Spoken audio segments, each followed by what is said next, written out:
Sarah Martinez had always been different from other girls in her small Texas town. At 22, she stood barely 5 feet 4 inches tall, but her compact frame carried a quiet strength that most people overlooked. Her dark eyes held a determination that came from years of fighting for everything she had ever wanted. Growing up in a family where her father worked double shifts at the oil refinery and her mother cleaned houses to make ends meet, Sarah learned early that nothing came easy. The decision to join the military hadn't been popular with her family. Her grandmother, a woman who had survived the Great Depression and 2 wars, shook her head sadly when Sarah announced her plans. "Mija, that's not a place for someone like you," she had said, her weathered hands gripping Sarah's face gently. "Those men, they won't understand what you're made of." But Sarah had made up her mind. The military offered her something her small town never could, a chance to prove herself on equal ground, to earn respect through merit rather than connections or family name. She had watched too many of her high school classmates settle for lives that seemed predetermined, working the same jobs their parents had worked, never venturing beyond the county lines. The bus ride to Fort Benning had been the longest 12 hours of her life. Sarah stared out the window as the familiar landscape of her childhood gave way to unfamiliar territory. What is the place to get? Other recruits on the bus chatted nervously among themselves, but Sarah remained quiet, lost in her own thoughts. She clutched a small silver cross her grandmother had given her, a family heirloom that had been passed down through 3 generations of strong women. Basic training began like a slap in the face. The drill instructor seemed determined to break down every recruit to their most basic elements before building them back up as soldiers. For Sarah, this process was both familiar and foreign.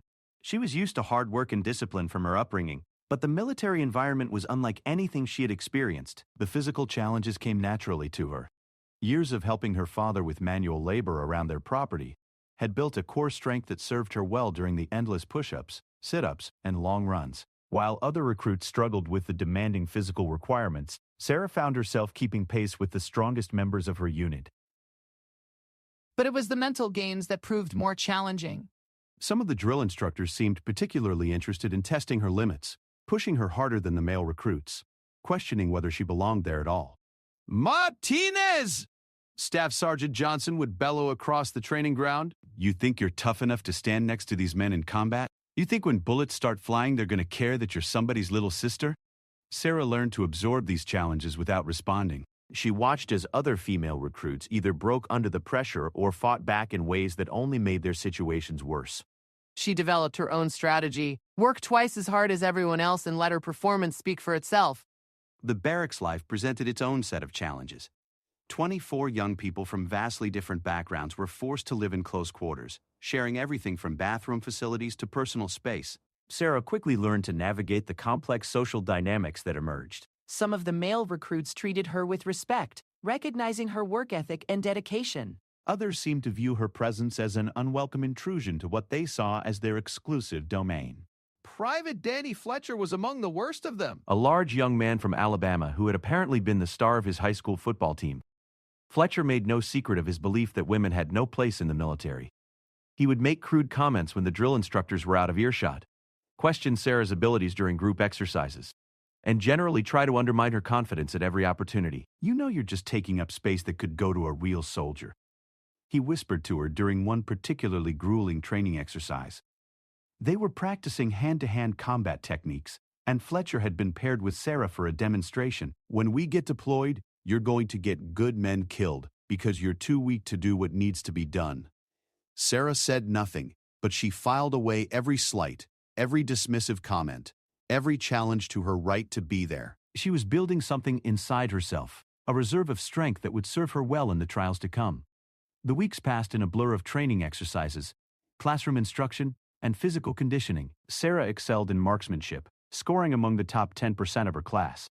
Her small frame actually worked to her advantage on the shooting range, as she could maintain steady positions for extended periods without the muscle fatigue that affected some of the larger recruits. During field exercises, she proved herself capable of carrying her full pack weight over long distances, navigating challenging terrain, and working effectively as part of a team.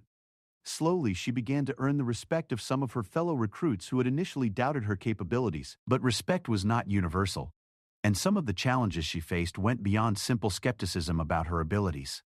There was an undercurrent of something darker, a resentment that seemed to run deeper than concerns about military effectiveness. One evening, as Sarah was preparing for lights out, she overheard a conversation between Fletcher and two other recruits. They were discussing their upcoming graduation from basic training and their assignments to various units. "I heard Martinez is getting assigned to the same unit as me," Fletcher was saying, his voice carrying a note of disgust. "I don't know what they're thinking, putting her in a combat support role." "She's going to be a liability. Maybe she'll wash out before then," another voice replied. "Some of these girls realize this isn't a game once they get to their real assignments. If she doesn't figure it out on her own, maybe someone needs to help her understand," Fletcher said, and there was something in his tone that made Sarah's blood run cold. She lay in her bunk that night, staring at the ceiling and thinking about her grandmother's words. The old woman had been right about one thing.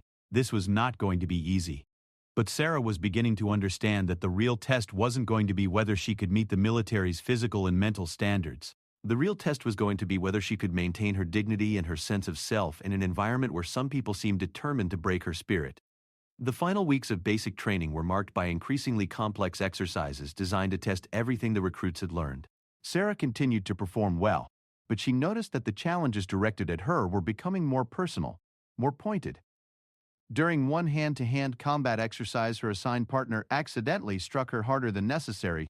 During a team-building exercise, she found herself consistently assigned to the most difficult or dangerous tasks. Through it all, Sarah maintained her composure and her performance standards. She was beginning to understand that some of her fellow recruits and even some of the training staff were testing her in ways that went beyond the official curriculum. They wanted to see if she would break, if she would quit, if she would prove their preconceptions right. But Sarah was drawing on reserves of strength that went deeper than physical conditioning or military training.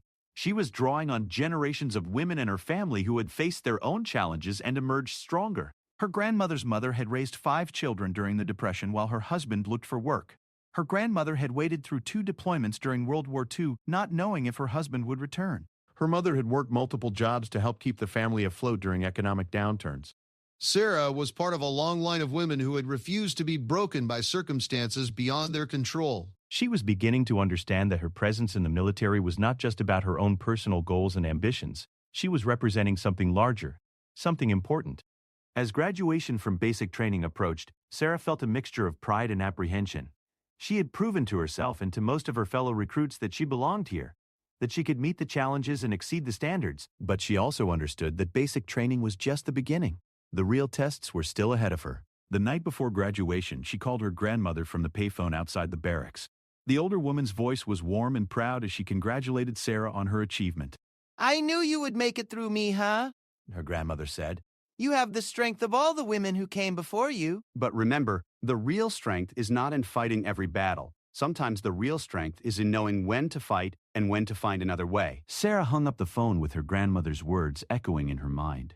She was about to enter a new phase of her military career, and she had a feeling that all of her training, both official and unofficial, was about to be put to the ultimate test. Fort Carson, Colorado was a world away from everything Sarah had known.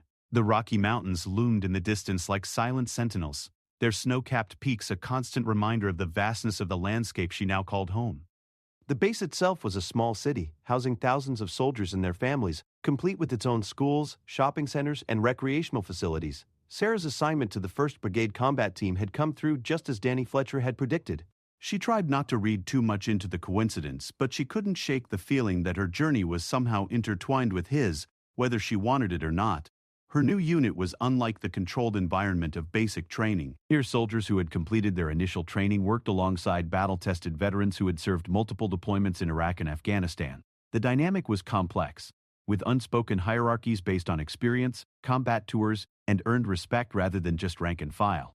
Staff Sergeant Michael Rodriguez became Sarah's immediate supervisor, a quiet man in his early 30s, who had served 3 tours overseas. He had a reputation for being fair but demanding, and Sarah quickly learned that he evaluated his soldiers based purely on their performance and reliability. "Martinez," he said during her first week, "I don't care if you're male, female, or from Mars. In this unit, you earn your place by doing your job better than the person next to you. You show up, you do the work, and you watch out for your battle buddies.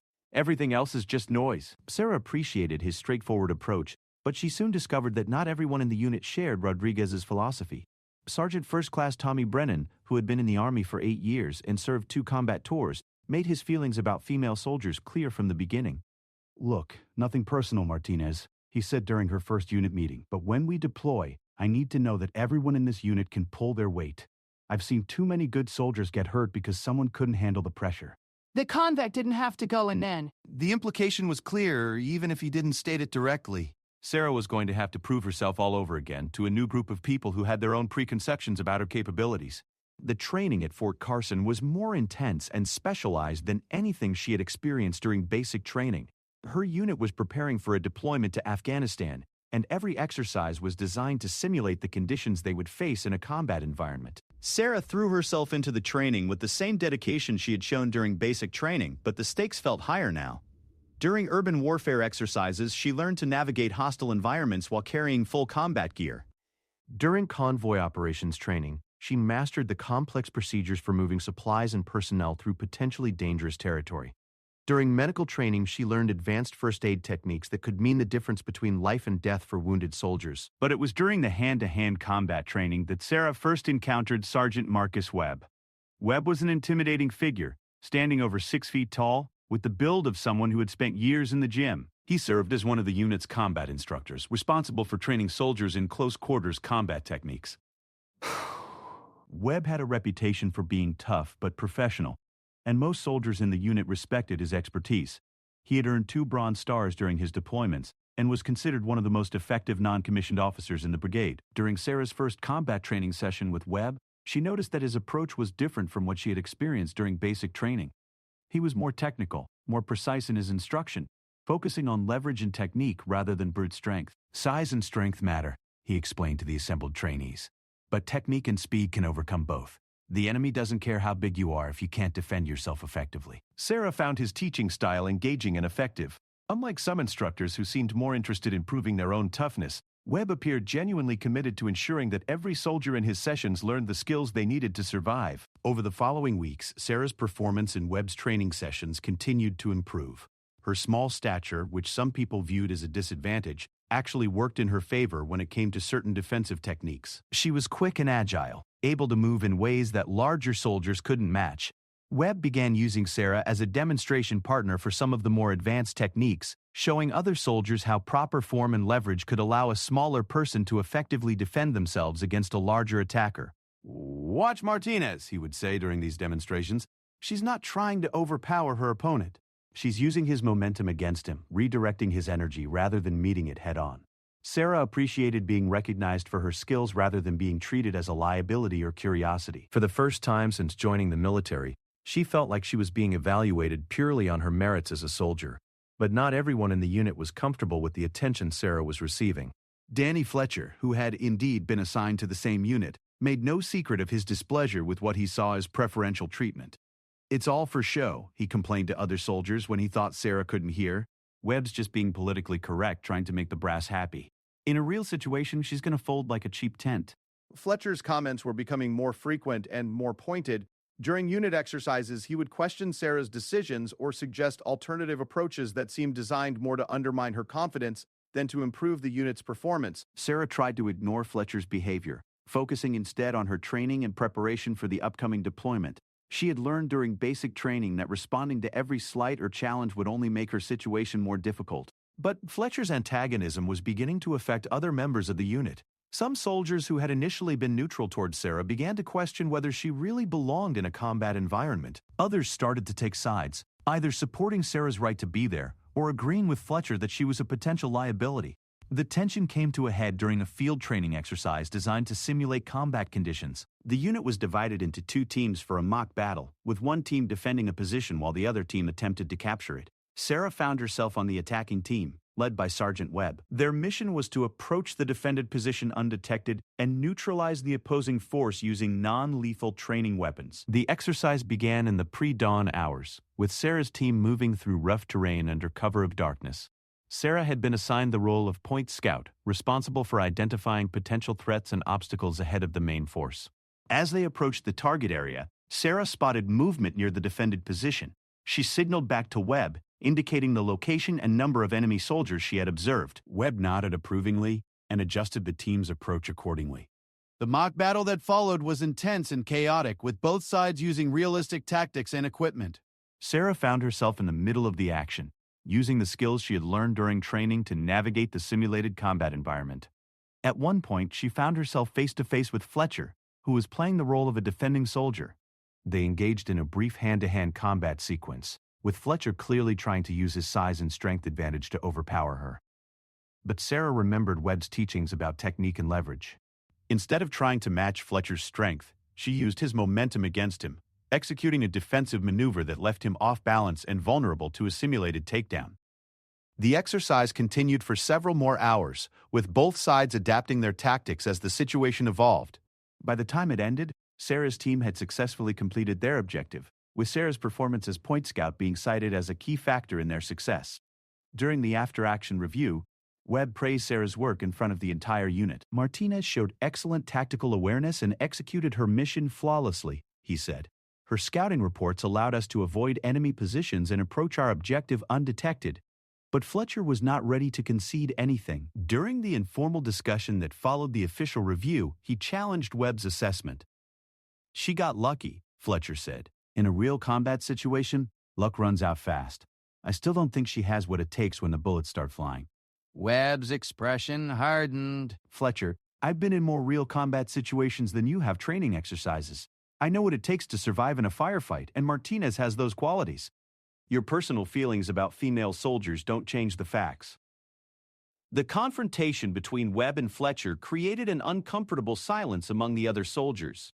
Sarah realized that her presence in the unit had become the focal point for a larger debate about the role of women in combat positions. Some soldiers clearly supported her right to serve alongside male soldiers, recognizing that she had earned her place through performance and dedication. Others seemed to agree with Fletcher's position that combat was too dangerous and demanding for female soldiers, regardless of their individual capabilities. Sarah found herself in an impossible situation.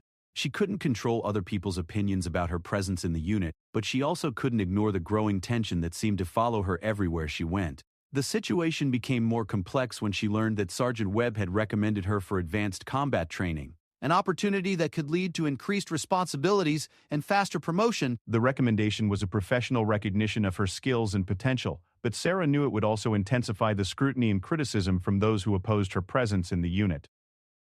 As she prepared for the next phase of her military career, Sarah realized that she was fighting two different battles. One was the official battle to prove herself as a capable soldier who could meet the demands of military service. Stand by. The other was an unofficial battle for acceptance and respect in an environment where some people seemed determined to prove that she didn't belong. The mountains outside Fort Carson stood unchanged, their peaks still covered with snow, still silent and imposing. But Sarah was changing, growing stronger not just physically, but mentally and emotionally.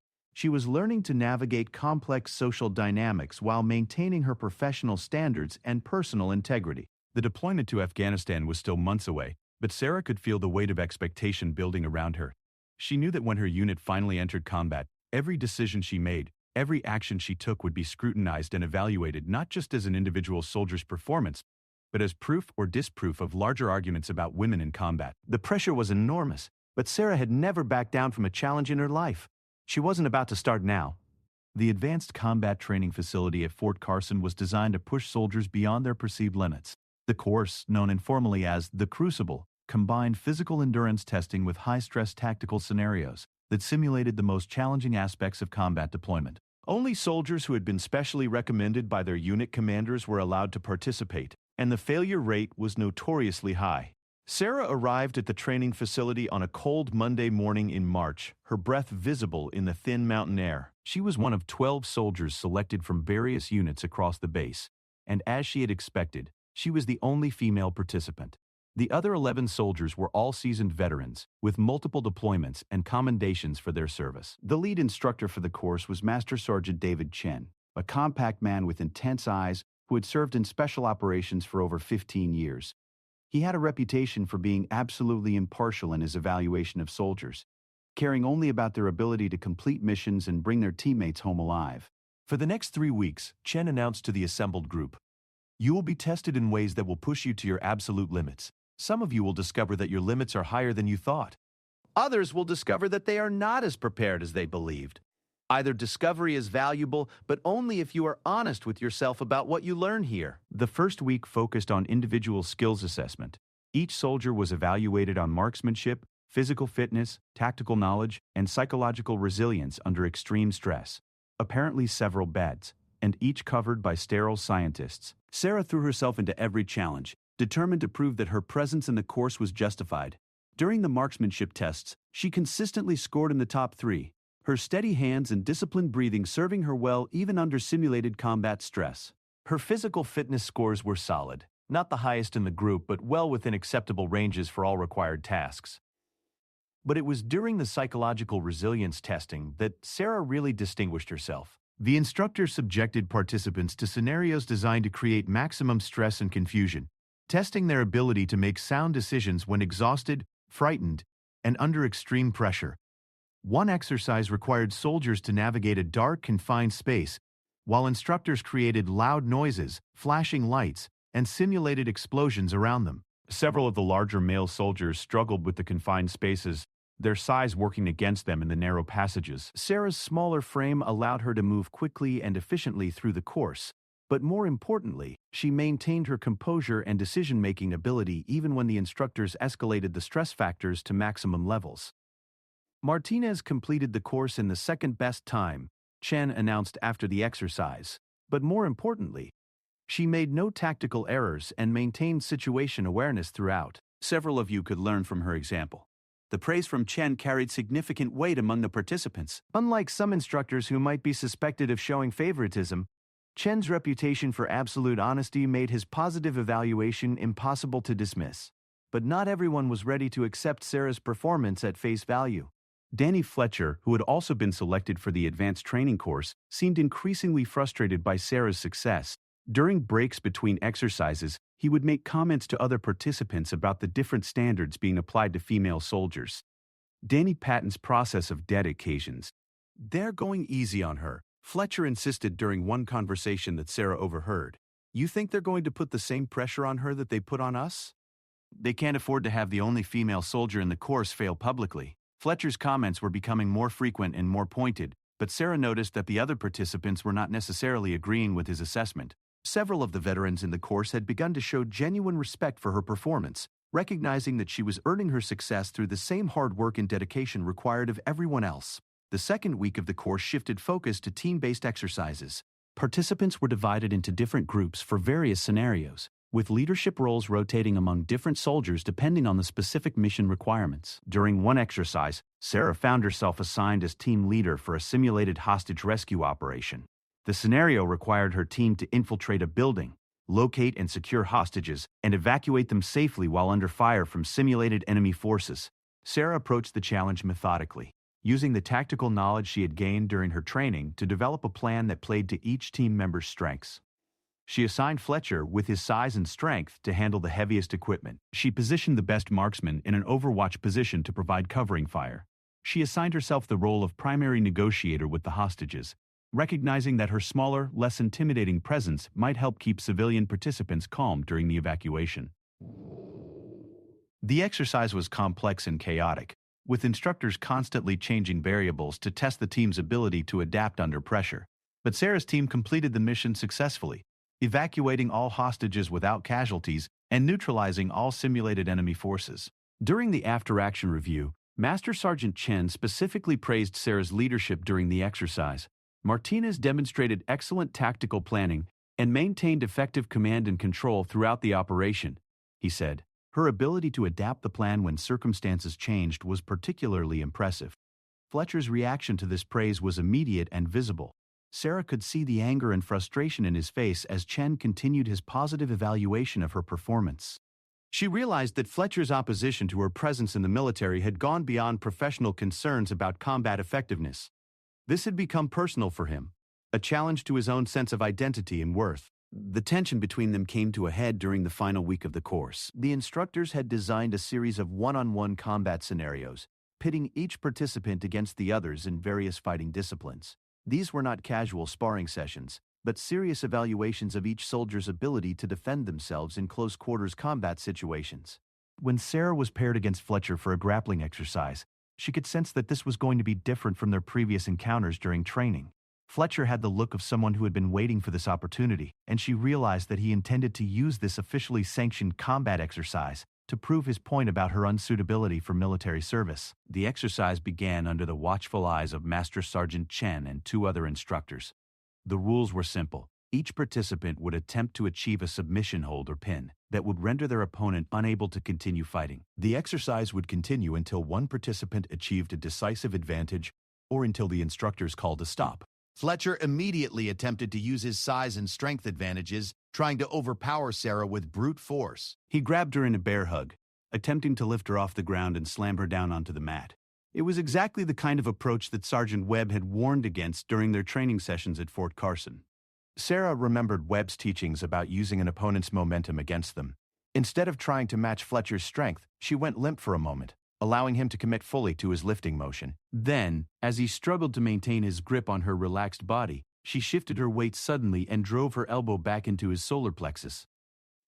Fletcher's grip loosened, and Sarah was able to slip out of his hold, but instead of creating distance, she stayed close, using her lower center of gravity to maintain contact while positioning herself for a counterattack.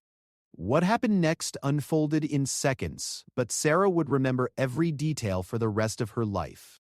Fletcher, frustrated by his inability to overpower her quickly, became more aggressive and less controlled in his attacks. He reached for her again, this time trying to grab her by the throat in a move that went well beyond the parameters of the training exercise.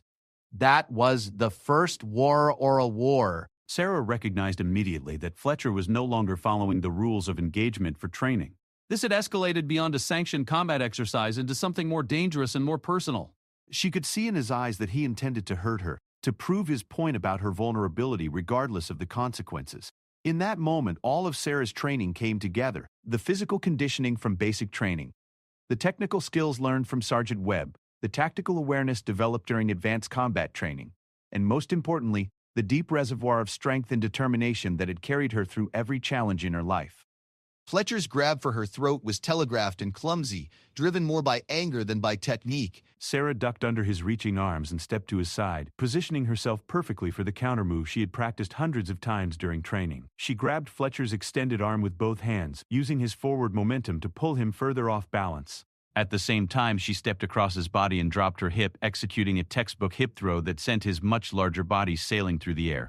Fletcher hit the mat hard, the impact driving all the air from his lungs. But Sarah didn't stop there. Following through with the technique exactly as she had been taught, she maintained her grip on his arm and applied a submission hold that left him completely immobilized and unable to continue fighting. The entire sequence had taken less than 10 seconds. Fletcher, who outweighed Sarah by more than 50 pounds and had 6 inches of height advantage, was lying on the mat gasping for breath and completely unable to move because of the precise application of leverage and technique. Master Sergeant Chen called a halt to the exercise, but Sarah could see in his expression that he was impressed rather than concerned. She had executed a perfect defensive counterattack, using exactly the kind of skills that the course was designed to teach and evaluate. "Outstanding technique, Martinez," Chen said as Sarah released the hold and helped Fletcher to his feet. That was a textbook example of using leverage and momentum to overcome a size disadvantage. Fletcher was clearly shaken by what had happened. He had entered the exercise confident that his physical advantages would allow him to dominate Sarah and prove his point about her unsuitability for combat. Instead, he had been thoroughly defeated using precisely the kind of technical skills that made effective soldiers regardless of their physical size. The other participants in the course had watched the entire exchange with obvious interest. Several of them approached Sarah afterward to compliment her technique and express their respect for her performance. It was clear that she had earned something that couldn't be given or assigned: the genuine respect of her peers based purely on her demonstrated abilities. But Sarah knew that Fletcher's humiliation in front of the other soldiers would only make him more determined to prove his point. She had won this particular battle, but she sensed that the war for acceptance and respect was far from over. The final days of the advanced combat course passed without major incident, but Sarah could feel the tension building around her upcoming return to regular unit duties. She had excelled in every aspect of the advanced training, earning commendations that would follow her throughout her military career. But she had also made an enemy who seemed unable to accept that his preconceptions about female soldiers might be wrong. Fletcher's attitude toward her had shifted from dismissive superiority to active hostility, and Sarah knew that their next confrontation would be even more serious than what had happened during the training exercise. As she prepared to leave the advanced combat training facility, Sarah reflected on how much she had changed since arriving at Fort Carson. She was stronger, more skilled, and more confident in her abilities as a soldier. But she was also more aware of the complex dynamics that surrounded her presence in a male-dominated environment. The mountains outside Fort Carson looked the same as they had when she first arrived, but Sarah knew that she was seeing them with different eyes. She had proven herself capable of meeting any challenge the military could present, but she was beginning to understand that some of her greatest tests would come not from official training exercises or combat missions, but from the people who were supposed to be her teammates and battle buddies. The months following Sarah's return from advanced combat training were marked by an uneasy tension within her unit. Her successful completion of the course had earned her official recognition and increased responsibilities, but it had also intensified the underlying conflicts that had been brewing since her arrival at Fort Carson. Sergeant Webb had recommended her for promotion to corporal, a recommendation that was quickly approved by the chain of command. The promotion came with new duties as a team leader, giving her direct responsibility for training and supervising junior soldiers in combat techniques and tactical procedures. Sarah embraced her new responsibilities with the same dedication she had shown throughout her military career. She worked closely with new recruits, helping them develop the skills and confidence they would need to survive in combat situations. Many of the soldiers under her supervision responded well to her leadership style, which combined high standards with genuine concern for their development and well-being. But Danny Fletcher's hostility toward her had not diminished. If anything, her promotion and increased responsibilities seemed to fuel his resentment. He made no secret of his belief that she had received preferential treatment because of her gender, and he began to actively undermine her authority whenever possible. During unit training exercises, Fletcher would question Sarah's tactical decisions in front of the soldiers she was training. He would suggest alternative approaches that seemed designed more to embarrass her than to improve the training outcomes. When she gave instructions to junior soldiers, he would make comments that implied she didn't know what she was talking about. Staff Sergeant Rodriguez tried to address the situation through official channels, but Fletcher was careful to keep his challenges just within the bounds of acceptable military discourse. He never directly disobeyed orders or made overtly insubordinate statements, but his behavior created a toxic atmosphere that affected the entire unit. The situation was complicated by the fact that Fletcher had his own supporters within the unit.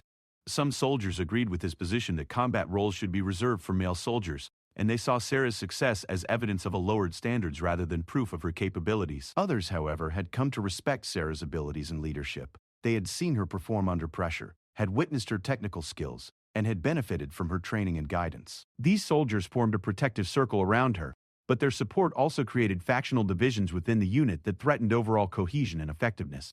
The tension reached a breaking point during a routine training exercise in late November. The unit was conducting close-quarters combat training in one of the base's specialized facilities, a building designed to simulate the urban environments they might encounter during deployment. Sarah was leading a squad through a room-clearing exercise when Fletcher, who was playing the role of an opposing force, decided to escalate the scenario beyond its intended parameters. Instead of using the standard training protocols, he began employing more aggressive and realistic combat techniques. The exercise quickly became more intense than planned, with Fletcher treating it as an opportunity to prove his point about Sarah's unsuitability for combat leadership. He was bigger, stronger, and more experienced in certain types of combat, and he seemed determined to use those advantages to humiliate her in front of the soldiers she was training.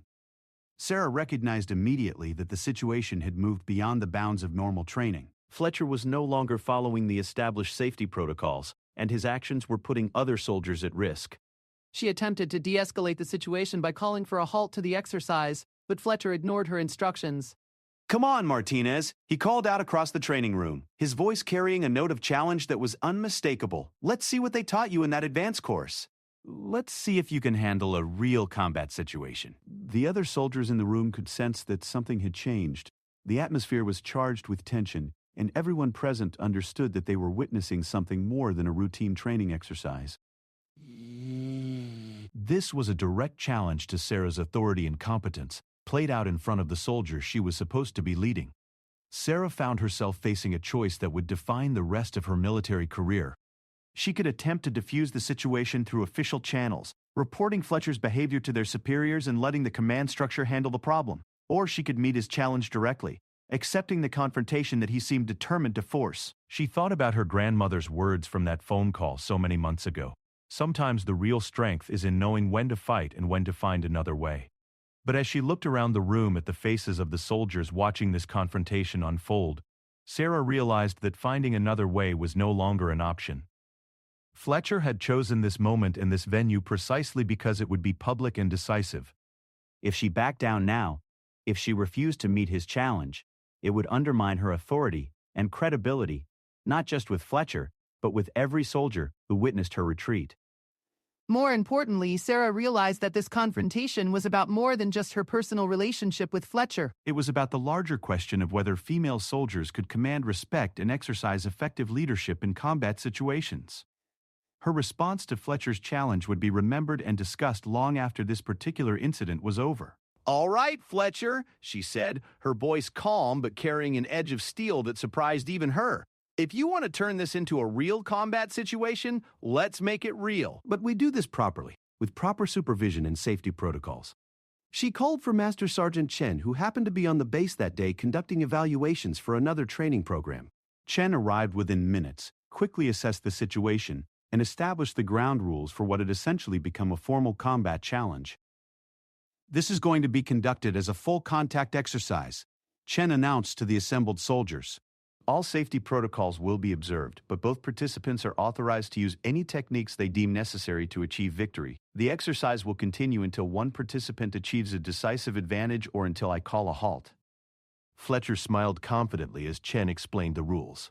He had been waiting for this opportunity for months, and he was certain that his physical advantages would finally allow him to prove his point about Sarah's limitations. But Sarah had learned much during her time in the military. She had learned to read opponents, to identify their strengths and weaknesses, and to develop strategies that played to her own advantages, while minimizing theirs. She had also learned to control her emotions under pressure, to think clearly even when facing significant threats. As the exercise began, Fletcher immediately attempted to use his size and reach advantages, trying to overwhelm Sarah with powerful strikes and grappling moves. His approach was aggressive and direct, relying on the brute force tactics that had served him well in previous confrontations. Sarah, however, had developed a different approach. She used her speed and agility to avoid Fletcher's most powerful attacks, creating distance when necessary, and closing in quickly when opportunities presented themselves.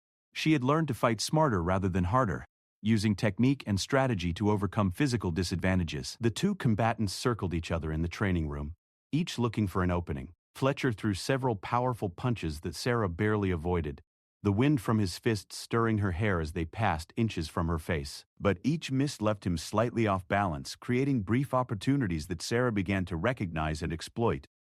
After several minutes of cautious maneuvering, Fletcher became frustrated with his inability to land a decisive blow.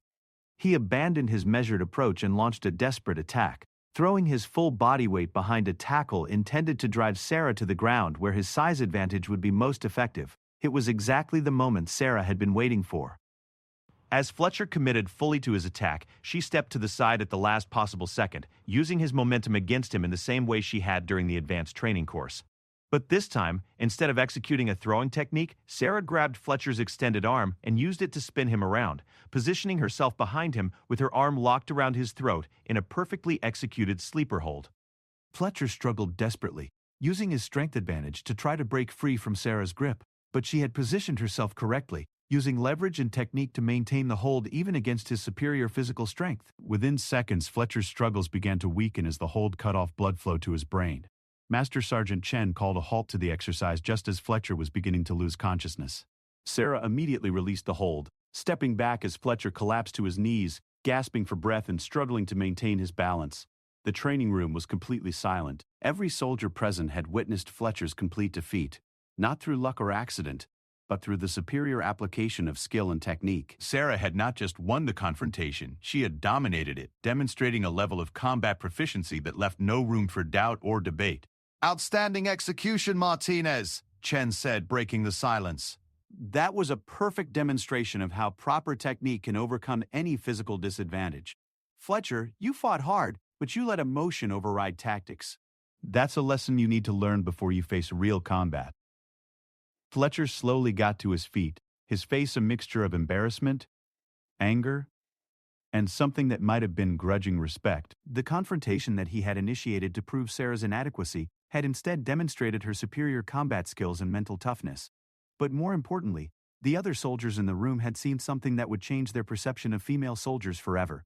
That downplays? They had witnessed a small woman defeat a much larger man, not through trickery or luck, but through superior training, preparation, and execution under pressure.